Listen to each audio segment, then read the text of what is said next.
the basic messaging about corruption seems to be the one that works best. To give you one example from Hungary, so there is now a new oppositional leader who is also conservative, but very anti-Orbán and brings in a new energy.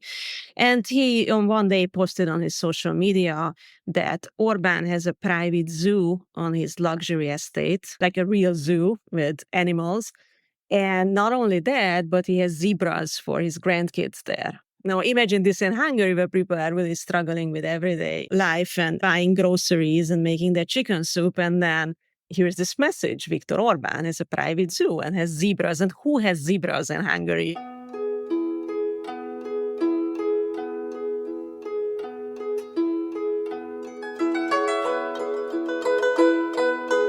This is Rhyming Chaos, where we interview people who have lived through or studied times of great upheaval, tyranny, or authoritarian takeover.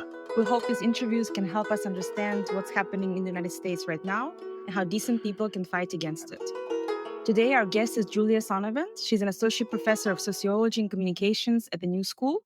She's also currently a CARGC Visiting Scholar at the Annenberg School for Communication at the University of Pennsylvania.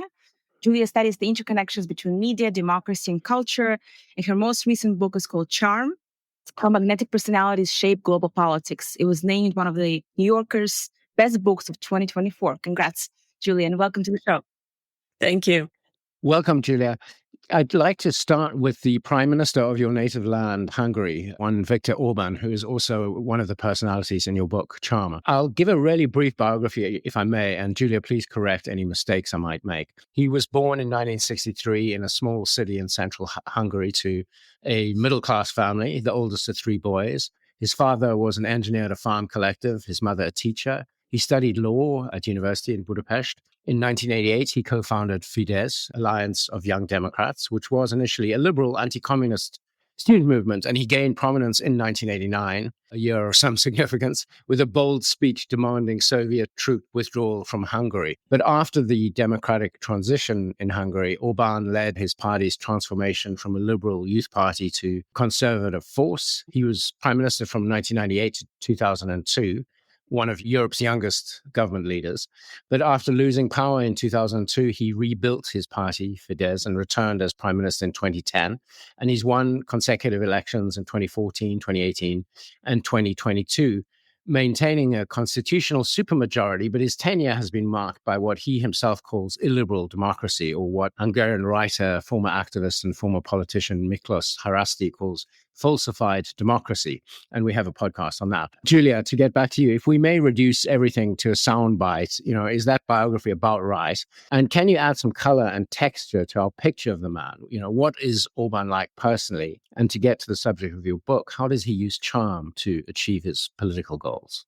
Thank you. That biography was a tour de force, by the way, summarizing him in short sentences and all the twists and turns. To give color, and I'm not going to hide my age here, so I was 10 in 1989, and one of my first formative political memories is young, handsome, progressive Viktor Orbán giving a speech demanding that the Russian troops leave Hungary. It's almost strange, or I don't even know what the right word it is, to consider that now, as he's very close to the Russian president and shows very little solidarity with Ukraine. So there has been a lot changing, but I think what is important to understand about Orbán, which is different from President Trump, that he is a professional politician. He has only been in politics in his life. He started in his teenage time. By university age, he was really a political leader, one of the iconic figures. So if you are my age, I really remember this character kind of galvanizing all of us, and quite impressive and inspiring. And then later on, I think it's a political story of opportunity and the chance for power. I do think he's very talented and does have a very strong understanding of what narratives and images resonate in Hungarian consciousness. Currently, if you ask me about the charm aspect, what I was trying to do in my book is to give more texture or color, as you said. The American representation of Orbán is sort of a mini Mussolini, kind of very two-dimensional character. And I think there is more to him. And if you have somebody who won 4 consecutive elections with 2/3 majority, you need to ask why he gets elected. And yes, the election is a bit rigged and moved and so on, but ultimately he does win those elections. So to me, as a social scientist, the question was, what is the appeal? And what I found looking at his Facebook, and it's important to understand that that's the central social media platform in Hungary, that he does have some form of a charm. He goes to food carts and eats Hungarian pastries or typical food that people enjoy. He draws the boundaries of the nation through these indirect means. And he regularly posts videos, images. He's not your standard, iconic figure in terms of handsomeness or sexiness, but he definitely appeals to the public through these very kind of mundane ways of social media. Can we step back a little bit and talk about the terms that you introduce in your book? So the differences between soft power, charm, and charisma. Charm is, of course, the core concept. But how do we differentiate between those 3 ideas? How do you think about them? Well, soft power is really not only about personal magnetism. You can use other tools, let's say a Hollywood movie, to spread the message about the United States, while charm and charisma are tied to the personal magnetism of the political leader. And the core argument of the book is that there used to be a traditional form of charisma, which is built on distance from audiences. So you have these bombastic rhetorical performances, think Ronald Reagan or Winston Churchill, far away from the audience. And the charismatic politician is something like a god, you far away from you. The current form of personal magnetism, as I argue in this book, is based on proximity. What do I mean by that? So the politician has to appear as one of us. You could really imagine having a beer with him or her. And that's a fundamentally different understanding. So you see politicians grabbing a donut or hanging out in their kitchen, cooking with their kids at the playground. So you might say, well, we also saw President Kennedy like that, but we saw very filtered, very selected pictures. We did not have nonstop, almost continuous access. And that illusion, obviously, it's a constructed illusion of access to politicians and their daily lives is what marks charm in contemporary politics. Julia, so I think you sort of hinted at it, but in your book, you write that charm is the ability to attract or delight as if by magic. But of course, your book is about analyzing that, and it's not really magic. And you propose 5 techniques that are employed in charming interactions, including performing authenticity, demasking, breaking from routine, restaging, and equalizing. Could you talk a little bit about these techniques and maybe say something about the way political leaders use them? Okay, I will try to be quick there, but I think I'm sorry, I've just asked you to summarize your book in like a podcast soundbite. I'm just trying not to bore the people with the 5 categories. But to put it briefly... I mean, maybe pick 1 or 2. Okay. Performing authenticity, if you think about it, there is a paradox there, right? So authenticity, you would think, is something that is not constructed. You are not performing. You are just there as yourself. But what we are seeing here is that politicians have to perform authenticity. None of us are always ourselves, right? We often have awkward moments or when we are not really ourselves. Yet from politicians, we want this kind of nonstop, reliable process of authenticity. So I'm interested in that kind of weird paradox people have. We all know the media is fake, but yet we look for this constructed, imagined authenticity in media outlets. To pick maybe 1 more that I found very interesting is restaging. So you move politics out of its regular settings. It's not necessarily news conferences or Congress or behind closed doors political meetings, but you discuss politicians in everyday settings. So you really see Kamala Harris cracking an egg in her kitchen and cooking something. Why would that be relevant for the next president of the United States? I have no idea, but it is relevant. And what is, I think, important to note that this is not an American story. My book looks at examples from all around the world, liberal, illiberal, authoritarian, all sorts of categories of politicians. And what was almost shocking to me as I was researching is just how uniform the image was, that how much they used the exact same techniques, regardless of where they are. And Viktor Orbán was a great example for that. He's not your regular charming character, yet he does need to do this. Or if you think about the Trump campaign, relatively late, they sent him to a McDonald's in Pennsylvania to serve burgers. That came very late in the campaign. So that was a clear attempt at charm or most recently Prince William going on a travel podcast, showing around Windsor Castle to a Canadian comedian. These are all classic tools of charm. So you already mentioned that you studied both illiberal and liberal charm, and you look at different characters that manifest those ideas and practices. So when you think about those two different practices, you talk about Jacinda Ardern, New Zealand's former prime minister, representing the liberal charm, and of course, Viktor Orbán in Hungary, symbolizing the latter, the more illiberal or authoritarian charm. Can you talk a little bit about Jacinda Ardern's use of charm and say a bit about the differences between liberal and illiberal charm? So it's important to think back a bit in time that Jacinda Ardern was New Zealand's prime minister during the first Trump administration. So she was positioned in the press as the anti-Trump icon.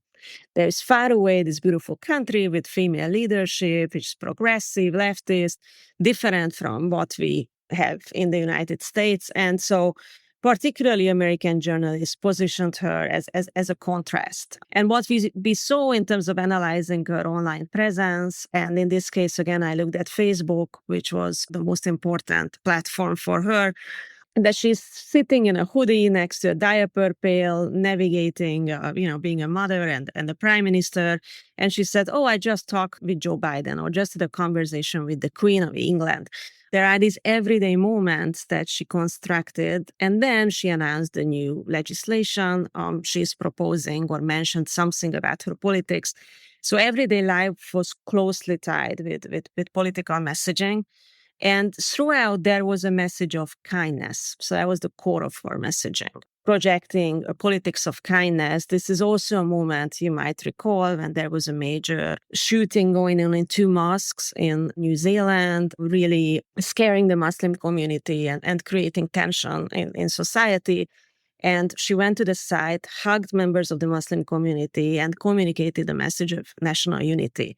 So there were these elements in which she appeared as, a regular human being while embodying larger political ideas. Julia, I have family in New Zealand and I visit quite often. And so I'm quite familiar with that story. And it was remarkable to me how suddenly and how dramatically public opinion shifted on Jacinda towards the end of the pandemic. And some reasons for the change are pretty clear. I mean, people were frustrated by the lockdowns in New Zealand, which were really restrictive. They lasted a long, long time, and they involved things like New Zealand citizens being stuck overseas because there were quotas of people allowed to return because they had to be quarantined, which Jacinda arranged in fancy hotels. And, the pandemic was a huge source of frustration, but there was also an economic slowdown, partly because of the pandemic, but also a very widespread perception, even amongst left-leaning people, that Jacinda's Labour Party was mismanaging the economy. And at the end, her charm wasn't enough. She quit, and she would have, I have no doubt, been thrown out by the voters if she hadn't.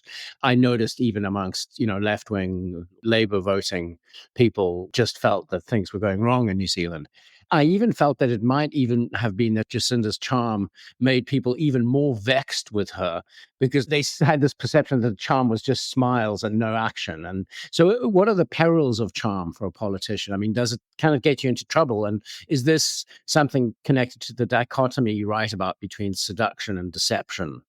That's an excellent question. And I actually noticed through the interviews that I was doing quite early on the resentment against Jacinda Ardern, which, if you followed only the international coverage of her, was actually surprising to me. How early on, even before the pandemic moment, there was actually quite a lot of, like about housing, and she did not feel the promise that she made at the beginning and so on. So that takes us really to the question of seduction and deception. And that's a core distinction, I think, in the book, that charm really operates on a spectrum between seduction and deception. And if it comes together, when you to use performance studies, when you fuse with the performer, then you really feel charmed in a classical sense. Don Giovanni, Prince Charming, that kind of connection. But if it falls apart, deception may not even capture fully what you feel, but you basically feel betrayed and distanced and disconnected from the character.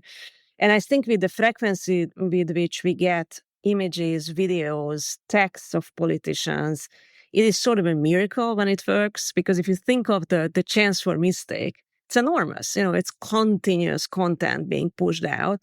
So the chances of the thing falling apart and becoming fake and weird, and it's just extremely high. So to me, it's almost magical that in some cases it ends up working. And I think, it's an important note that she left politics, that while she was present in many of the international media outlets as a success, ultimately it is not a long-term success. And then comes also the question of, is it harder for women to pull that off? One thing that I did find in the research that certain languages don't use charm for women, including Hungarian, which, the book got translated into Hungarian. And we ran into the problem that you can be charming if you're a guy in Hungary, but it's not a term used for women. We ended up calling it charm, which is, the exact word in Hungarian for charm, just saying, okay, we'll just pull it off somehow. But it's interesting. So is that a word used in Hungarian? Or? Yes, charm exists, but it's really for handsome guys, I would say. The context very clearly. Is there a synonym that's used for women, or is there's just women are just not described in that form at all? I mean, there are a set of terms, but I think even in English, if you think about it, it can be tricky in a sense of, would you use it in a letter of recommendation for a student? And charismatic. Or also, I used it about a university president, that he's charming, and quickly realized he would have liked to be called charismatic instead. There is something about the seductive and deceptive element of charm. And if you talk to people, I do a lot on airplanes, in grocery stores, and I study charm, and then almost the first sentence is, I don't trust charming people. There is something really suspicious about them, So there is this, it's the magic. It's you can't control it. There is something that charismatic. There is some kind of godly element there. It's almost like it's more distant and more protected, or I don't know, reserved versus something that's just infuses you with this energy that cannot be resisted. The other leaders in your book that you discuss are North Korea's Kim Jong-un, Iran's Mohammad Javad Zarif, and Germany's Angela Merkel.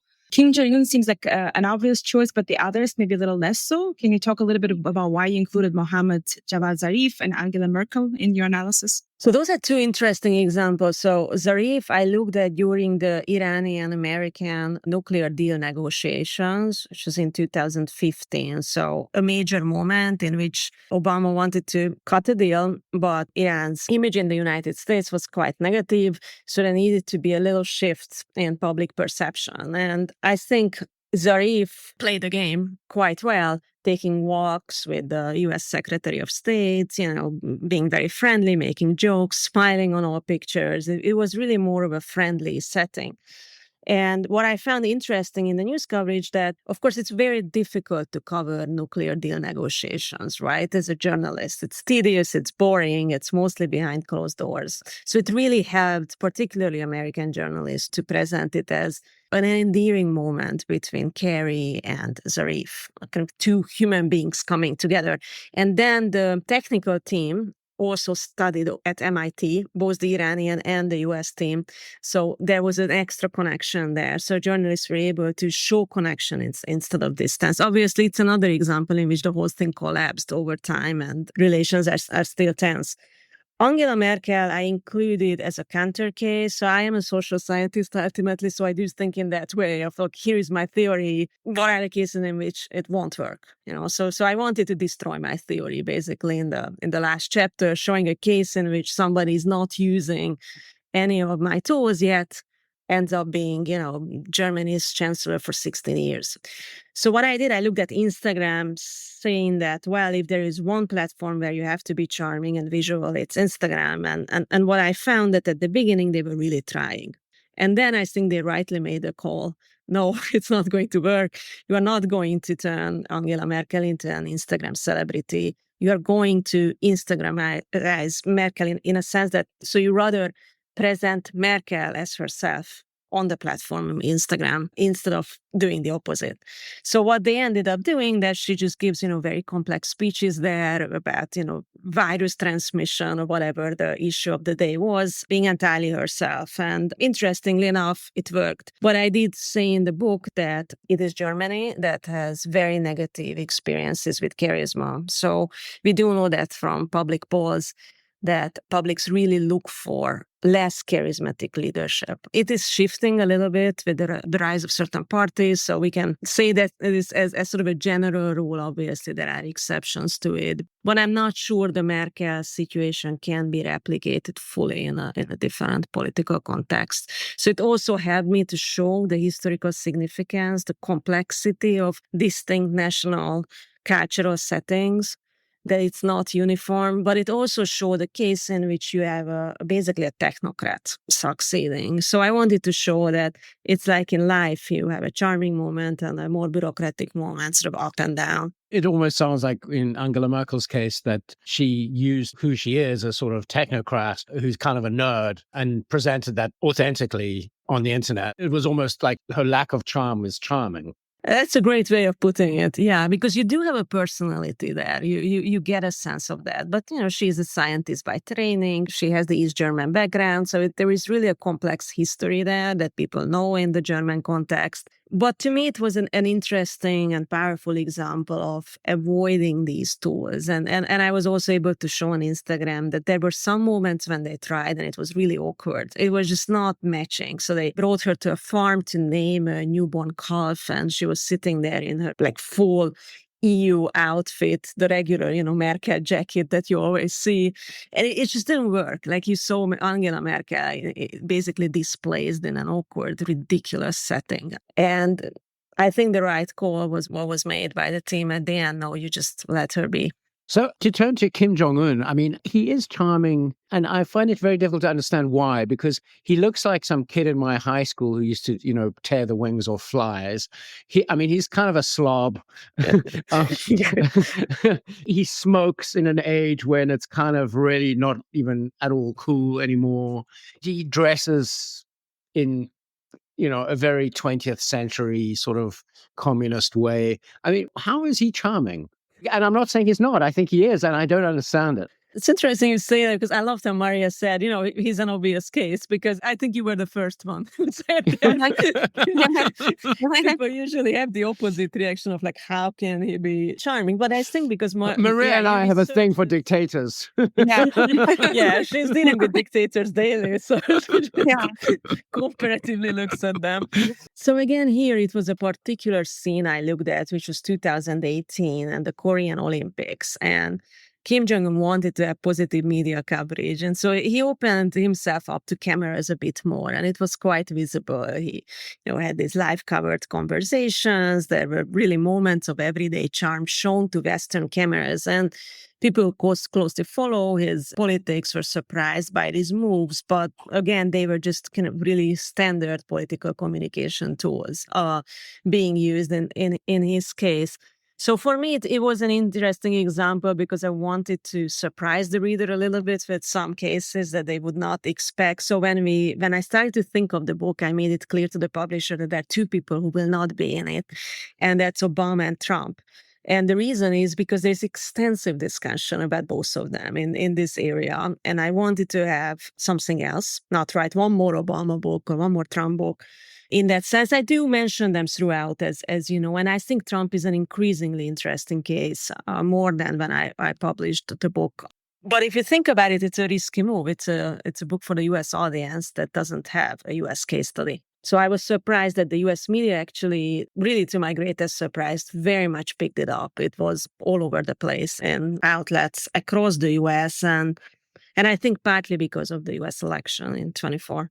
I mean, that's a good sign. Like, I think our thesis on this podcast is that looking at other countries is a way of understanding America better. So hopefully you've proved that. Yeah, wouldn't you think? I thought at least that U.S. journalists will look at it, oh, this is too complicated, it's international, it's not about that case. But exactly what you said is what happened, that when they called, they all mentioned pretty much that it's helping them understand the U.S. case.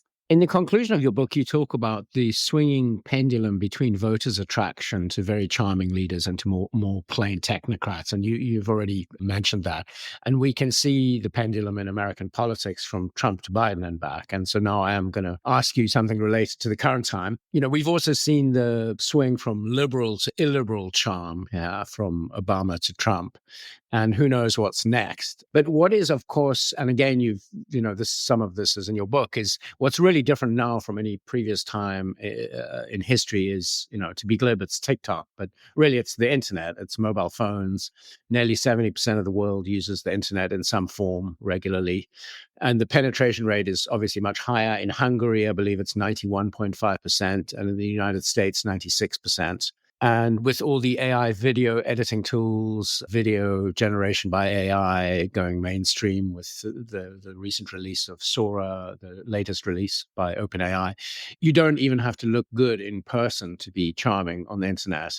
So I guess my question is, have we entered into an age where charm is the coin of the political realm, and those who can use it will prosper, and those who don't know how to use charm will not have a career in politics? But part of the charm is not even necessarily physical. It'll be how you engineer your internet presence. Exactly. I think you've basically answered better than I will, but I will. I struggled with the media aspect for a while because my previous book was very historical. And if you are a media scholar, one thing that you learn is that it's never true that this has never happened before, right? That certain discourses appear in connection with each new medium that appears on the stage.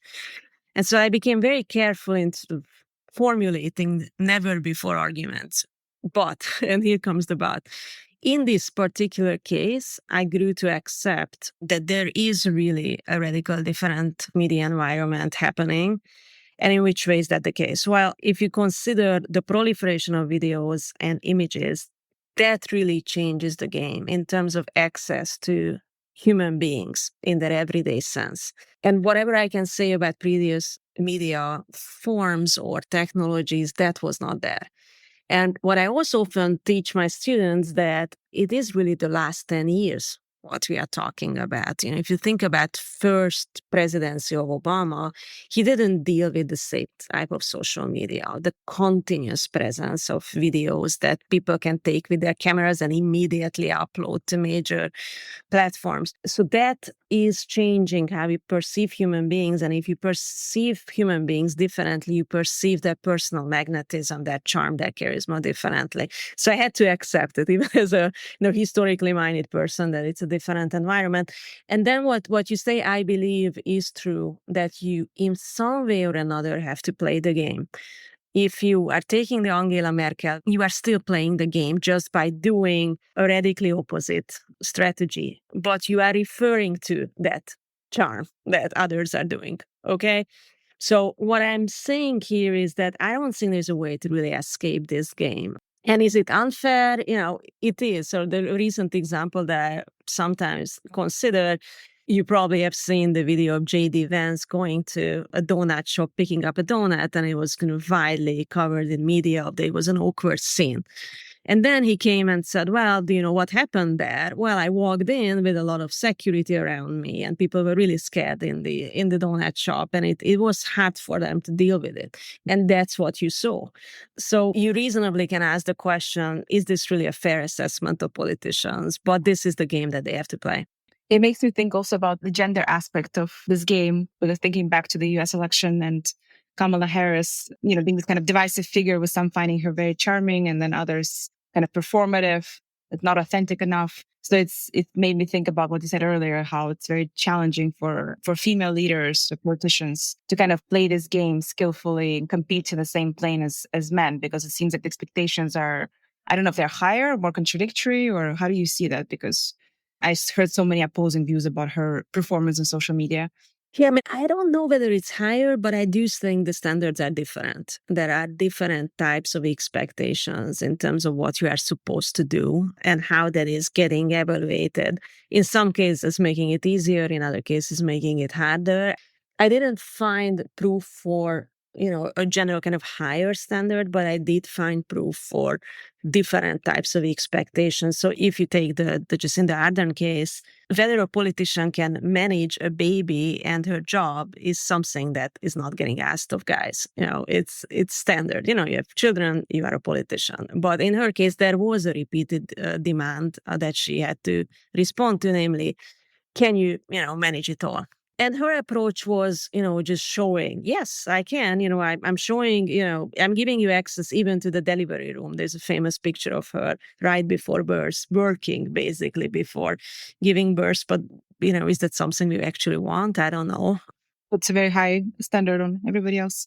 Unrealistic, but yeah, nonetheless. When we move towards our current administration, which I know like Trump wasn't the case in your book, but still we're observing so many changes here in American politics. And his administration is turning increasingly more coercive and ruthless when it comes to its governance abroad and domestically. Do you think Trump still draws on charm or charisma in governing? And if so, do you recognize any of the tactics that you analyze in the book as they apply to him, or is he shifting gears entirely? I think he's using both. And in that sense, I regret that there is more of him in the book. And I'm thinking of an op-ed covering this question because I'm getting it so often from journalists. Does he have charm? Does he have charisma? What version? And I think he does both in the following way. So if you think about the rallies, big speeches, even the almost assassination picture, raising his fist, that iconic photograph that he very consciously created in that moment, that is more charismatic in nature. But if you think of the burger serving, or I have a favorite case from his campaign when he went to a barber shop in the Bronx, and he sits with the people there, chit-chats with them, and then he says, "You guys, you are the same as me."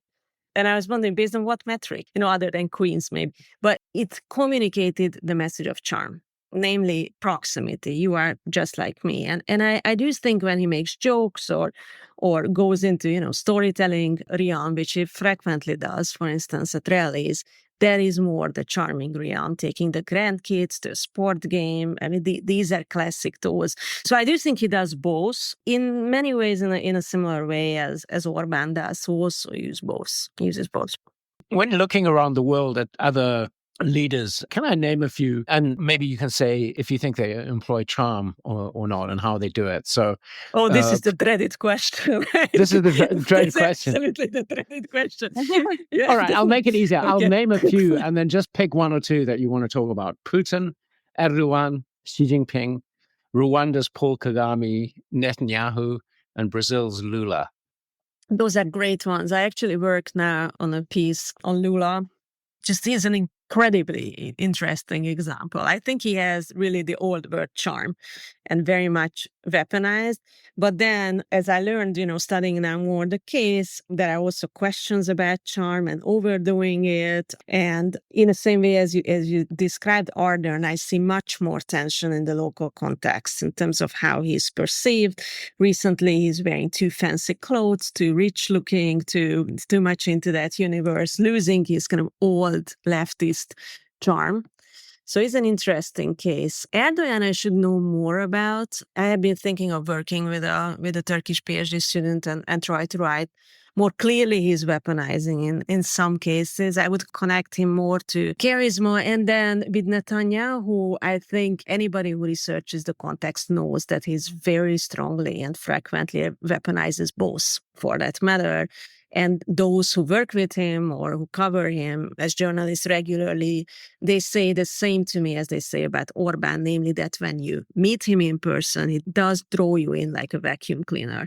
The very leftist journalists I talk to in Hungary who regularly get to, go to news conferences with Orbán, even if they cannot always ask a question, they all say the same, that when you see him in person, there is this vacuum cleaner, real kind of charisma and charm component in everyday life. And I do hear the same about Netanyahu. Obviously, if you disagree with his politics, that kind of thing completely falls apart. So I don't think that those who oppose Israel's action would need these or would see these kind of aspects of Netanyahu. But if you remove that from your mind and just look at it in terms of the tools that he is using, it's very much there in the jokes. And there was a famous picture of him at the beach with the leader of India. So there are multiple cases of this. Yeah, I guess Xi Jinping is sometimes not described quite as charming as the other leaders, but there are a lot of big pictures and social media performances of him also trying to be closer to the people, like eating simple, meals or appearing as like the grandpa and this very sweet older gentleman who's like, not quite as threatening as he appears when he leads the Politburo.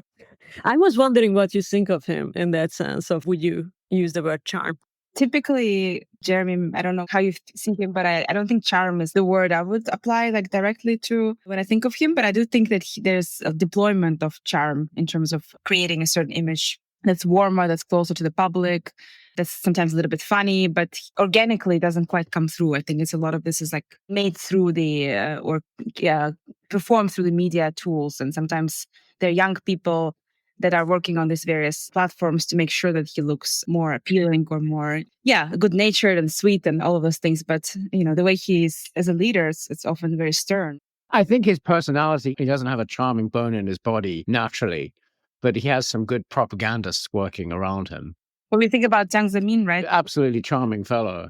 Yeah. He's so incredibly charming. And there's so many stories of him having this wonderful humor and appeal to young people. And even in his old age, he was caught yawning. Playing musical instruments impromptu at formal occasions. Yeah, very different. I'm working now actually on an article on country charm with an Israeli scholar who reached out to me and said, do you know that there are these accounts on Twitter, let's call it that way still, and that basically have a personality but represent countries. And I think that's really interesting. Also, institutional charm can a company have charm in such a way, but these country profiles on X actually make jokes or controversial somehow. And the Swedish one is very different from the Israeli one or from the Ukrainian one. And then, as you mentioned, the interesting thing is that the teams are, kids in their 20s.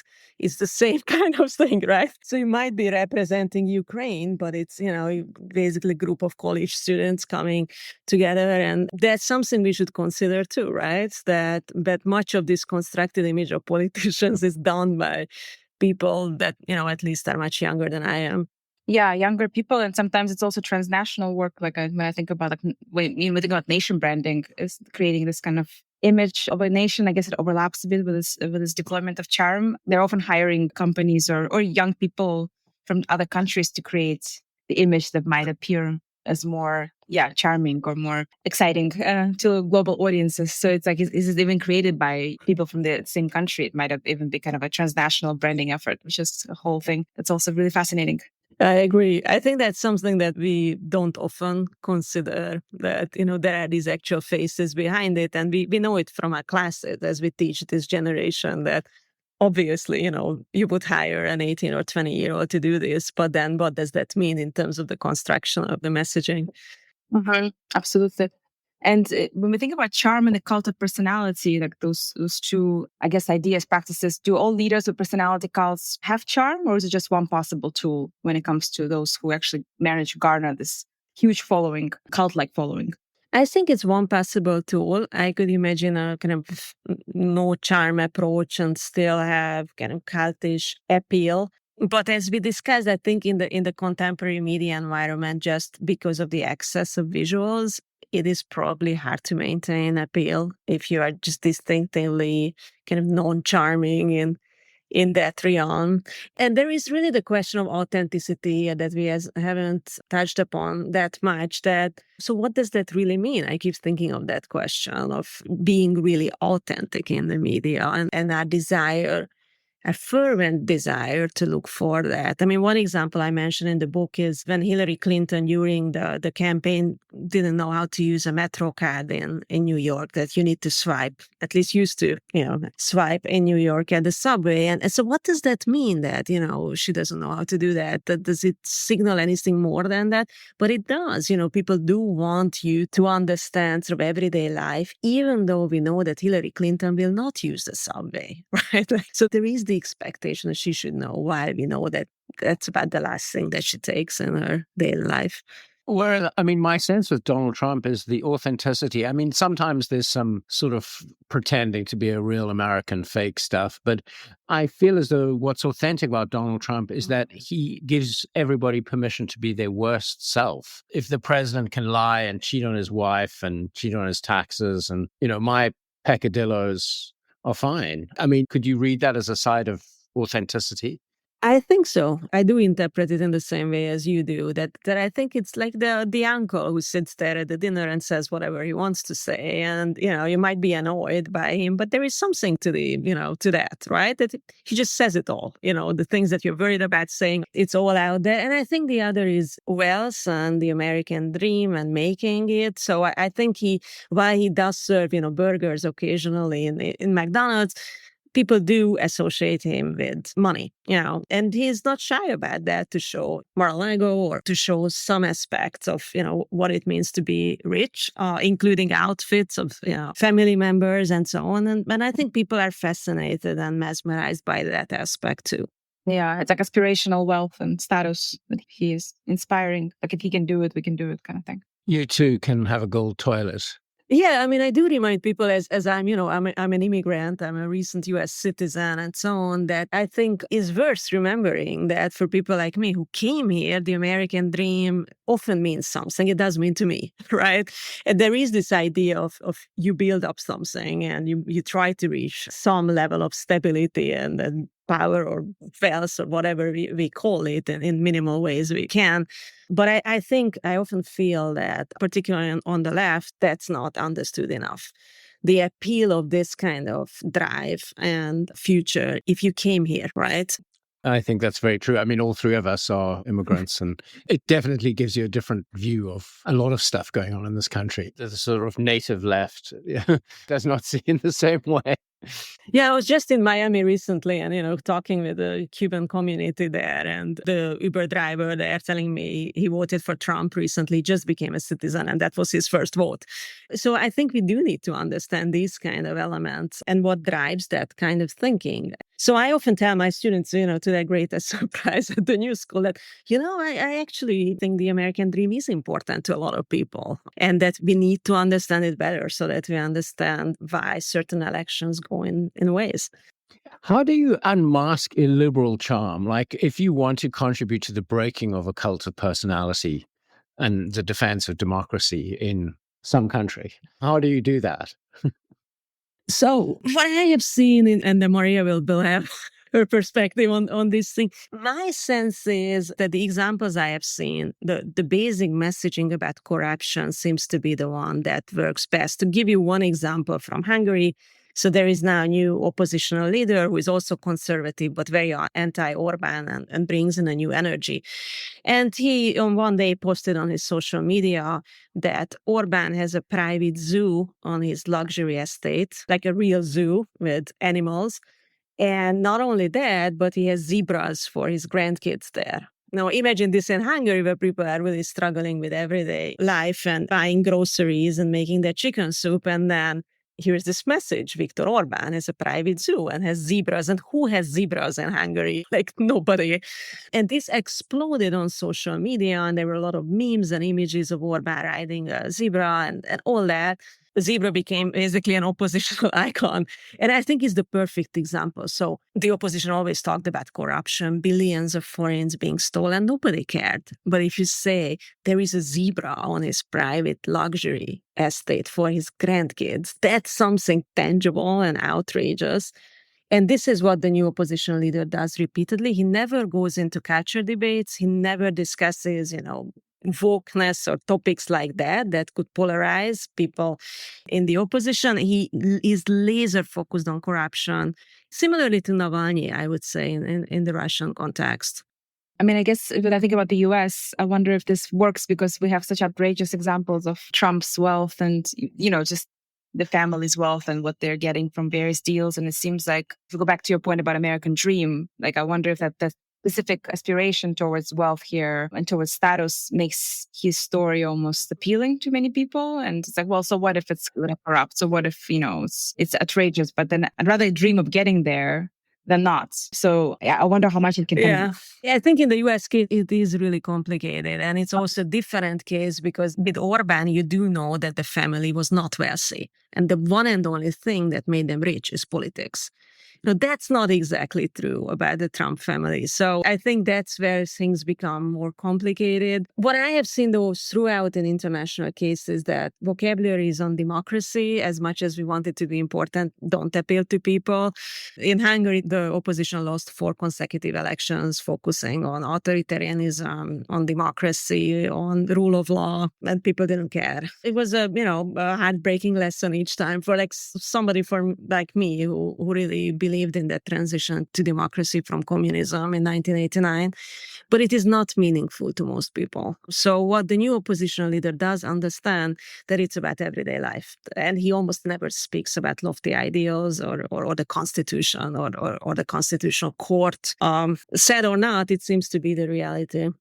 I don't see why the US would be any different. I mean, even now, the sort of political elite in terms of the media and the Democratic Party haven't really got excited about the Democratic backsliding and the anti-constitutional actions of the Trump administration. But maybe kitchen table issues, if inflation gets really bad, the corruption of the Trump family might start to grate on voters. Or not. Yeah, it's the economy right here more than anything else, right? I think it's still true. Yeah, everybody seems to be waiting for some kind of a crisis to get people awakened and open to, believing. Yeah, and good old dysfunction is another thing that annoys people, if you're plugged in your everyday life. But what is also interesting to see internationally, and to me it was a learning lesson, that for a while, at least in Hungary, I thought that, well, if the hospitals are all full and the schools are not working, those will be settings that will turn people into different directions. You can't send your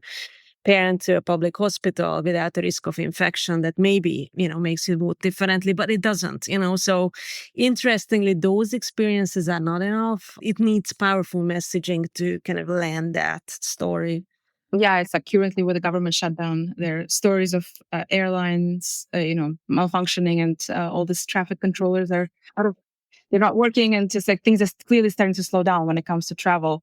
And yet, who knows who people end up blaming for that? They might blame the Democrats, might blame the whole system. It doesn't mean that they're going to necessarily galvanize against the more autocratic tendencies, I guess. This kind of brings me to your new project. I know you're starting to work or have been working on a new project on courage. And I was curious if you could tell us a little bit about your conception of courage and its place in contemporary politics, which I know is a very huge question, but maybe just something you could introduce to us a little bit about why courage at this time and, what drew you to study this and why it matters. Thank you. Some people are making the joke that I'm picking birds with C, without, but I can say that wasn't the reason. My friends are starting to joke of what will be the next book after the courage one with C. And depending on your friends, that could be an interesting book. Yeah.